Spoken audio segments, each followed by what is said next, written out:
Selamat datang di channel Tonton Terus Yuk. Terima kasih yang sudah subscribe, semoga diberi keberkahan hidup. Ini dia ceritanya. Cinta yang ditolak. Desa Karangjati, sebuah kampung kecil di lereng bukit yang diselimuti kabut hampir setiap pagi. Penduduknya ramah, namun menyimpan banyak rahasia. Di tengah-tengah desa itu tinggal seorang gadis muda bernama Sekar Arum. Wajahnya biasa saja, tapi tatapannya tajam, dan ada sesuatu dalam dirinya yang membuat orang-orang segan. Sekar jatuh cinta pada Damar Wicaksana, pemuda tampan dan pewaris tanah paling luas di Karangjati. Damar dikenal sopan, rajin membantu warga, dan sering memimpin pemuda dalam kegiatan desa. Sayangnya, Damar sudah bertunangan dengan Ayu Lestari, gadis rupawan anak kepala dusun yang tak hanya cantik, tapi juga lemah lembut dan disayangi semua orang. Sekar tahu dirinya bukan pilihan. Ia hanya anak perempuan dari janda penenun yang telah lama meninggal. Rumahnya di ujung desa, tak jauh dari kebun bambu. Tapi rasa cintanya pada Damar seperti api yang makin membesar. Ia mencoba mendekati Damar, membawakannya makanan, ikut ronda, bahkan pura-pura jatuh sakit agar dikunjungi. Namun Damar selalu menjaga jarak. "Maaf, Sekar, aku sudah bertunangan," ucap Damar suatu sore saat Sekar memberinya kue pisang yang ia buat sendiri. Sekar menggigit bibirnya, matanya berkaca-kaca, tapi Damar tidak menyadarinya. Ia hanya berpamitan lalu pergi meninggalkan halaman rumahnya. Malamnya, Sekar duduk sendiri di dapur, menatap api kecil dari tungku. Angin malam meniupkan bau lembab dari luar. Ia mendengar suara tertawa dari kejauhan. Damar dan Ayu sedang duduk di balai desa bersama pemuda lainnya. "Ayu, Ayu, selalu Ayu," bisiknya lirih. Di atas tungku, air mendidih dalam panci tua. Sekar menatap bayangan wajahnya di permukaannya. Tiba-tiba air itu beriak, seperti ada sesuatu yang bergerak dari dalam. Sekar tersentak. "Kalau tak bisa dimiliki dengan cinta, akan kudapatkan dengan cara lain." Keesokan harinya, Sekar menyelinap ke hutan larangan. Di ujungnya, di balik pohon-pohon tua dan semak berduri, ada gubuk tua. Orang-orang menyebutnya rumah Makyati, dukun wanita yang konon sudah hidup lebih dari 100 tahun. Tak semua berani datang ke sana, karena katanya, Makyati bersekutu dengan penghuni lain dari alam gelap. Tapi Sekar tak takut. Ia mengetuk pintu 3 kali. Pintu terbuka perlahan. Bau kemenyan dan darah menguar dari dalam. Makyati muncul dengan mata yang nyaris tak berkedip, rambut panjang seperti akar pohon, dan suara serak yang membuat bulu kuduk berdiri. "Siapa yang kau mau?" tanya Makyati tanpa basa-basi. Sekar menggenggam ujung selendangnya. Dengan suara lirih tapi mantap, ia berkata, "Damar Wicaksana, aku ingin dia mencintaiku sampai mati." Dukun di ujung hutan. Makyati menatap Sekar dalam diam, seolah matanya bisa menembus dada gadis muda itu dan melihat isi hatinya yang bergolak. Di dalam gubuk itu, bau dupa dan bunga kuburan begitu menyengat. Dinding-dindingnya dipenuhi anyaman janur kering dan rajah-rajah yang ditulis dengan darah ayam. "Cinta yang dipaksakan akan membawa celaka, nak," gumam Makyati akhirnya. Sekar tak mundur. "Aku rela melakukan apa saja. Asal Damar menjadi milikku. Milikku saja, tidak yang lain." Makyati mendengus kecil. Ia berjalan ke sudut ruangan dan membuka peti tua dari kayu jati. Dari dalamnya, ia mengeluarkan gulungan kain hitam bertuliskan aksara kuno dan sebuah botol kecil berisi cairan merah gelap.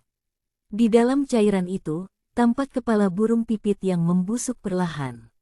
"Ini bukan guna-guna biasa. Ini jaran goyang, ilmu pengikat hati paling kuat dari tanah Jawa," katanya, sambil membuka kain hitam itu di hadapan Sekar. "Kalau berhasil, Damar akan mencintaimu seolah kaulah napasnya. Tapi dia juga akan tergila-gila, lupa diri, bahkan bisa membunuh. Siapapun yang mencoba memisahkan kalian, biarlah," jawab Sekar tanpa ragu. "Aku tidak butuh yang waras. Aku hanya ingin dia jadi milikku sepenuhnya." Makyati tersenyum miring. Setiap mantra jaran goyang butuh tumbal. Semakin kuat cinta yang kau inginkan, semakin mahal harga yang harus dibayar. Sekar menunduk. Apa yang harus aku berikan? Bukan kamu yang memberi, tapi dunia yang akan menagihnya, kata Makyati.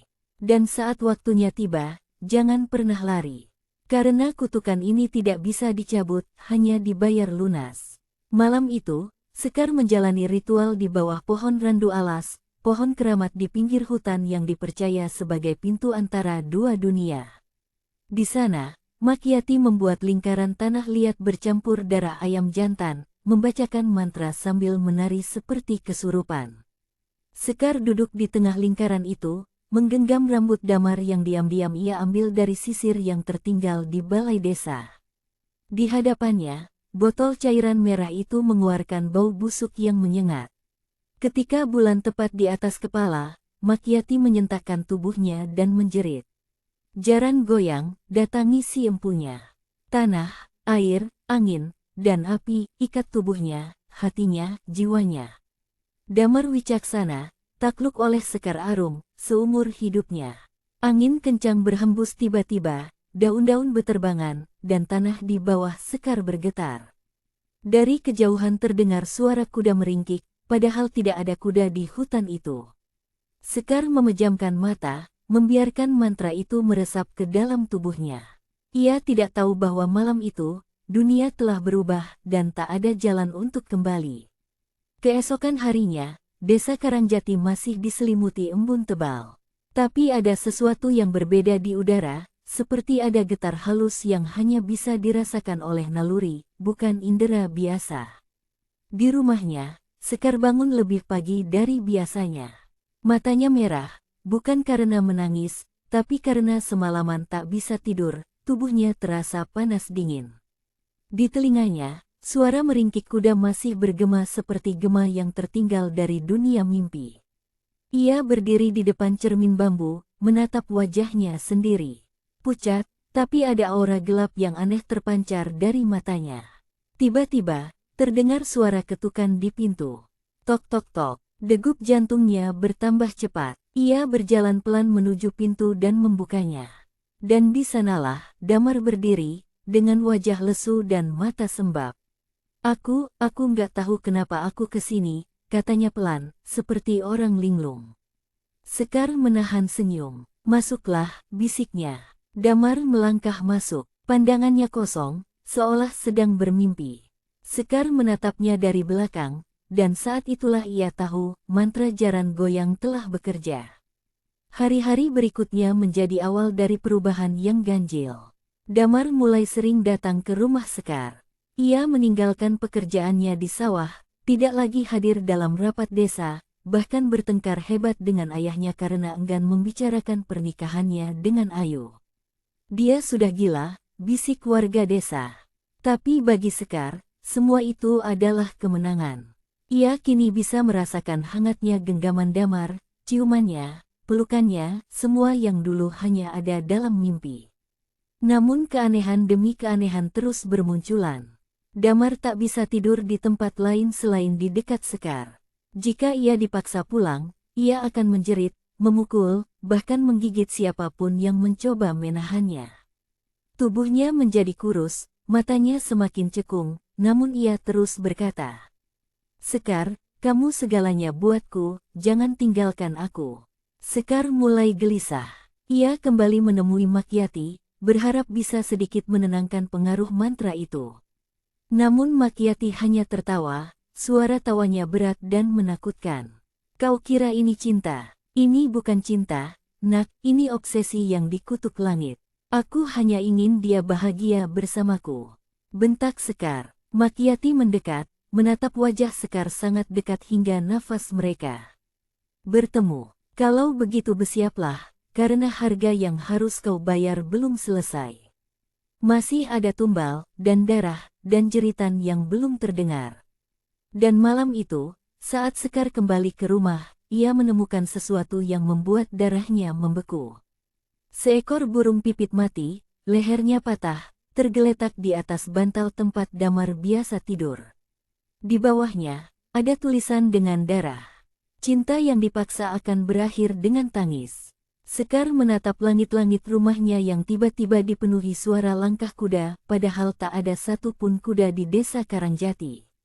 Dan suara itu, seperti kuda yang sedang menari di atas atap rumahnya. Sejak malam itu, keadaan Damar benar-benar tak terkendali. Ia bukan lagi pemuda sopan dan cerdas yang dikenali warga desa Karangjati. Matanya sayu, kulitnya pucat, dan ia lebih sering duduk diam memeluk lutut di sudut rumah Sekar sambil bergumam lirih. "Sekar, jangan tinggalkan aku nggak bisa tanpa kamu."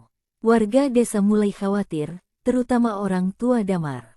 Ayahnya, Pak Wiryo, datang membawa tetua desa dan mencoba membawa pulang anaknya secara paksa. Tapi yang terjadi justru di luar dugaan. Damar mengamuk. Ia mencakar wajah ayahnya hingga berdarah dan berteriak seperti binatang terluka. Sekar hanya berdiri terpaku, tubuhnya menggigil.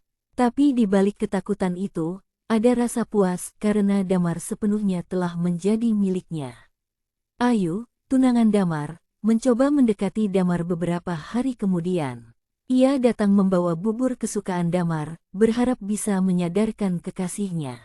Namun saat Ayu melangkah masuk ke halaman rumah Sekar, Damar justru berteriak histeris. Ia meraih kayu dan melemparnya ke arah Ayu sambil menjerit, "Pergi, pergi kau, jangan dekati Sekar. Sekar adalah darah dan nyawaku." Ayu menangis dan lari. Warga yang melihat kejadian itu mulai bertanya-tanya, dan bisik-bisik soal ilmu hitam mulai menyebar di warung kopi dan pos ronda. Ilmu pengasihan, pasti itu. Jangan-jangan jaran goyang. Makiati, pasti ini kerjaannya. Sementara itu, Sekar mulai dihantui bayangan. Ia sering melihat sosok hitam berdiri di sudut kamar saat malam, dan mendengar suara ketukan pelan di dinding rumahnya, seperti kuku yang menggores kayu perlahan. Damar pun mulai berbicara dengan sesuatu yang tak kasat mata. Di tengah malam, ia duduk di halaman rumah, menatap pohon beringin dan bergumam. "Maafkan aku, Ayu, tapi aku mencintai Sekar. Jangan ganggu kami lagi." Sekar yang menguping dari balik jendela langsung merinding. Ia tahu, Ayu belum sepenuhnya pergi, dan ketakutannya terbukti saat ia mendapati jejak kaki wanita tanpa alas di lantai rumahnya. Lantai itu basah meskipun malam tak hujan. Jejak itu mengarah ke kamar Damar, lalu berhenti tepat di depan ranjang mereka. Ketika Sekar memejamkan mata malam itu, ia melihat sosok Ayu berdiri di ujung ranjang, wajahnya pucat, darah mengucur dari matanya, dan bibirnya berbisik. "Dia bukan milikmu, Sekar. Kau memaksanya, dan aku akan mengambil kembali apa yang sudah seharusnya jadi milikku." Sekar menjerit, namun Damar hanya tertawa. Tawanya dingin, serak, dan bukan lagi tawa manusia. Pagi itu, Desa Karangjati gempar. Ayu Lestari, gadis kebanggaan desa, dinyatakan menghilang.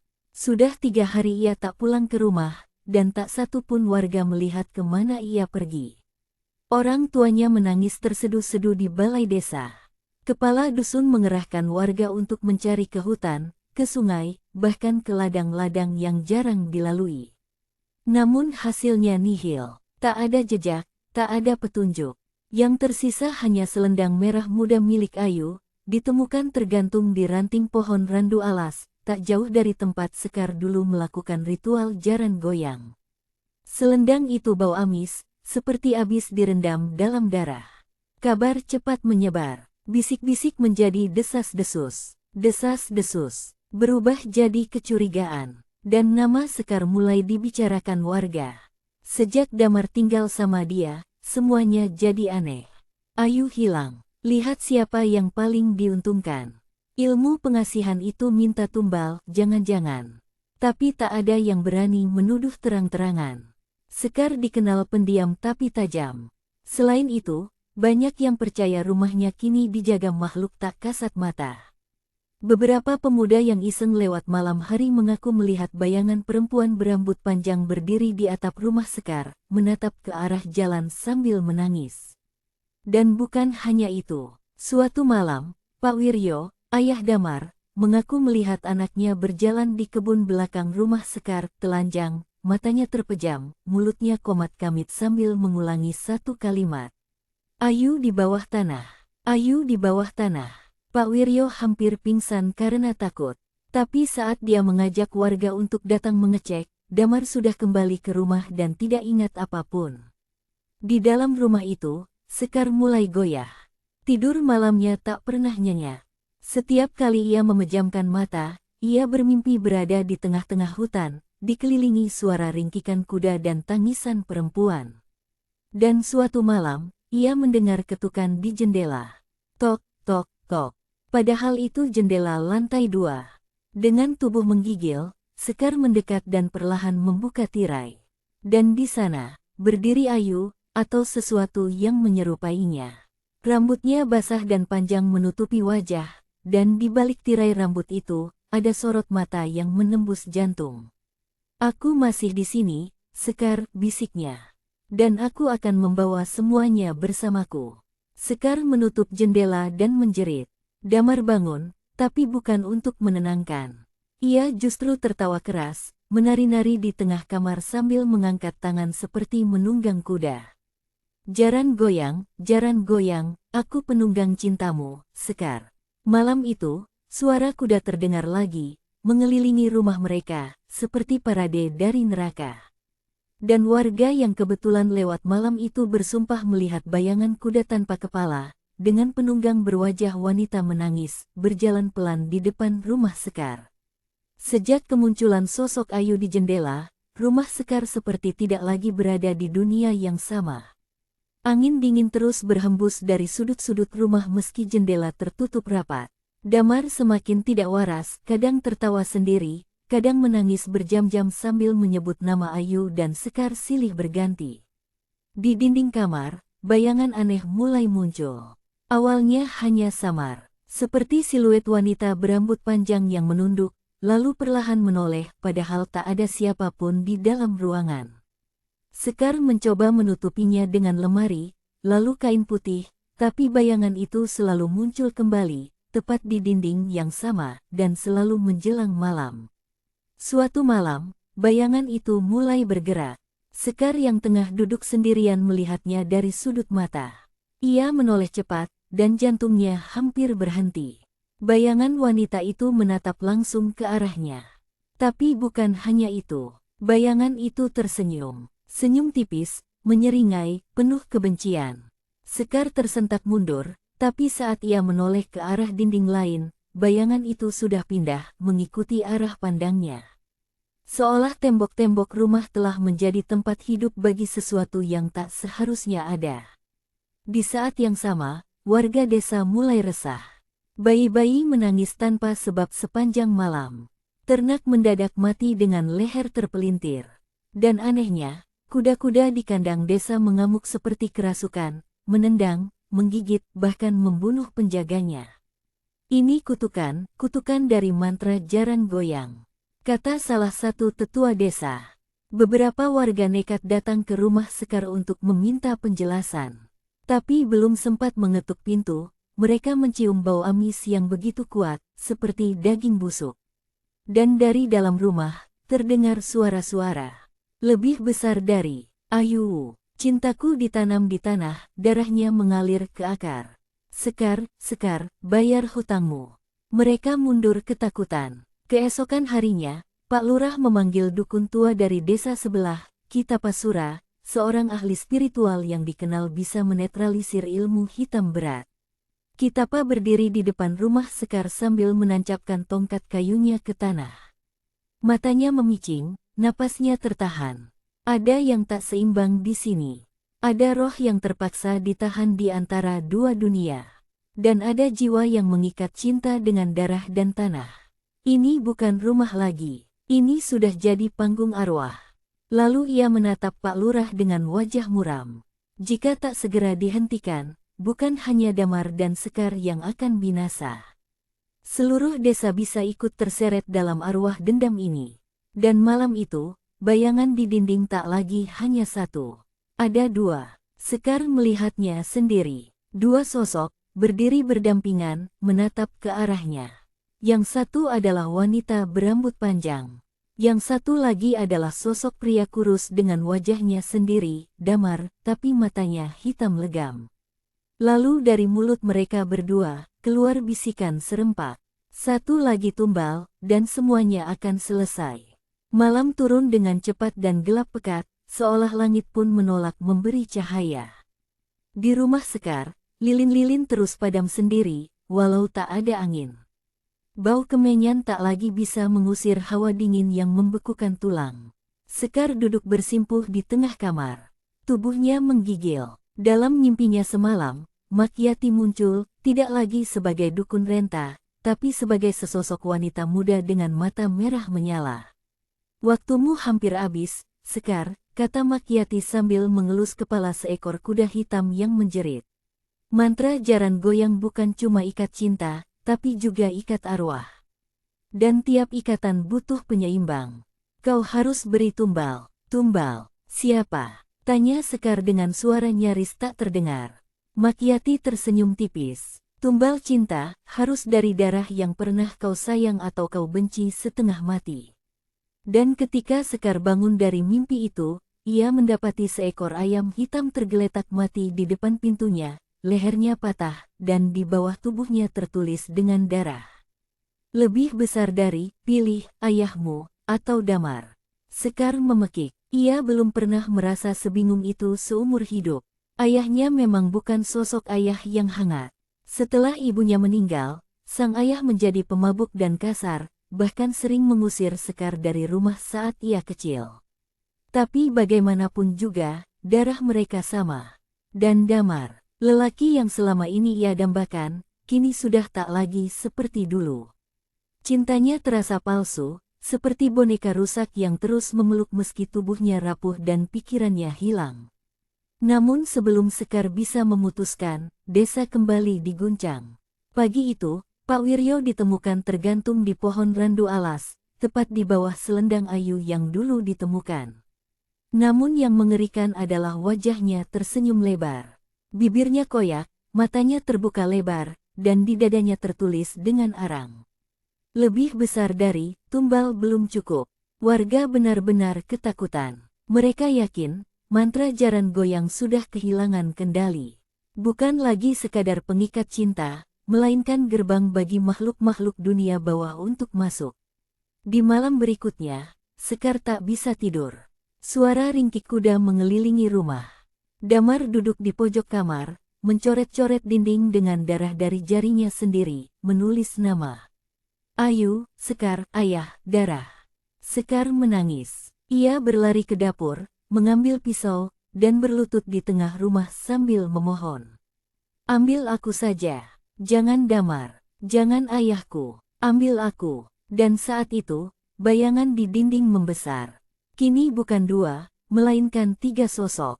Sosok ketiga tak berwajah, tapi membawa sesuatu, seekor kepala kuda yang mengeluarkan suara lirih. Kau terlambat memilih, Sekar. Malam itu, hujan deras mengguyur. Desa Karangjati. Namun air tak mampu menenangkan kegaduhan batin yang mulai merasuki seisi desa. Sejumlah warga mengungsi ke balai dusun, membawa anak-anak mereka sambil berdoa dalam diam. Beberapa sapi ditemukan mati mendadak, dan ayam-ayam menghilang dari kandang tanpa jejak. Di rumah Sekar, langit-langit mulai retak. Air tak masuk, tapi tanah di dalam rumah terasa lembab, seperti berpijak di rawa. Damar duduk di tengah ruangan, menggambar lingkaran di lantai dengan darah dan arang. Mulutnya komat-kamit membacakan mantra aneh, seolah dirasuki sesuatu yang lebih tua dari usia manusia. Sekar berdiri terpaku, tubuhnya lemas dan wajahnya pucat.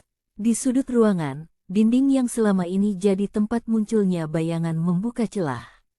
Dari celah itu, kabut hitam pekat merembes keluar, dingin dan basah, membawa suara-suara dari dunia lain. Suara ringkik kuda, suara wanita menangis, suara laki-laki mengerang, suara Makyati yang menggelegar. Gerbang sudah terbuka, jaran goyang menuntut keseimbangan.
Dan saat celah itu terbuka lebih lebar, sosok Ayu muncul dari balik kabut.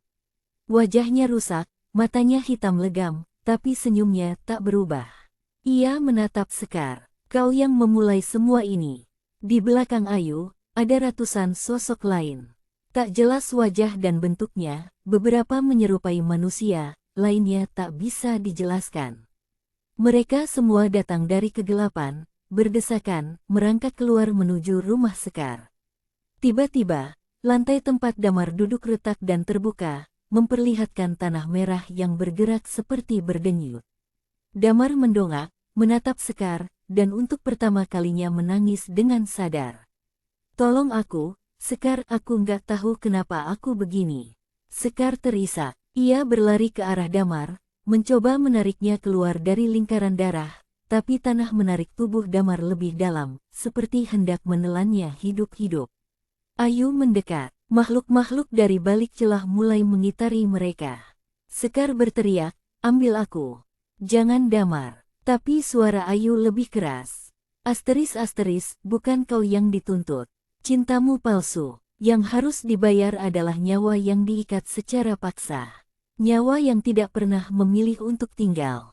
Dan ketika Damar hampir sepenuhnya tenggelam, Kitapasura mendobrak pintu bersama para tetua desa. Mereka membawa kendi berisi air bunga 7 rupa dan keris pusaka dari leluhur Karangjati. Dengan suara keras, Kitapa membacakan mantra pemutus pengasihan.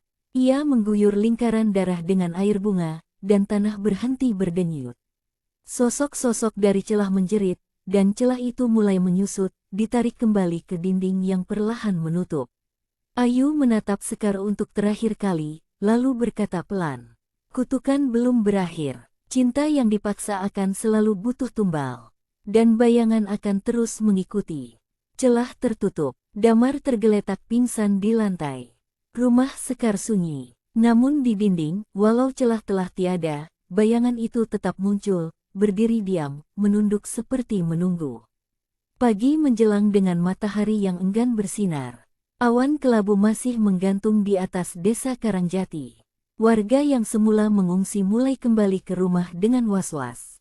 Tapi ketakutan masih menggantung di udara seperti kabut yang tak kunjung hilang.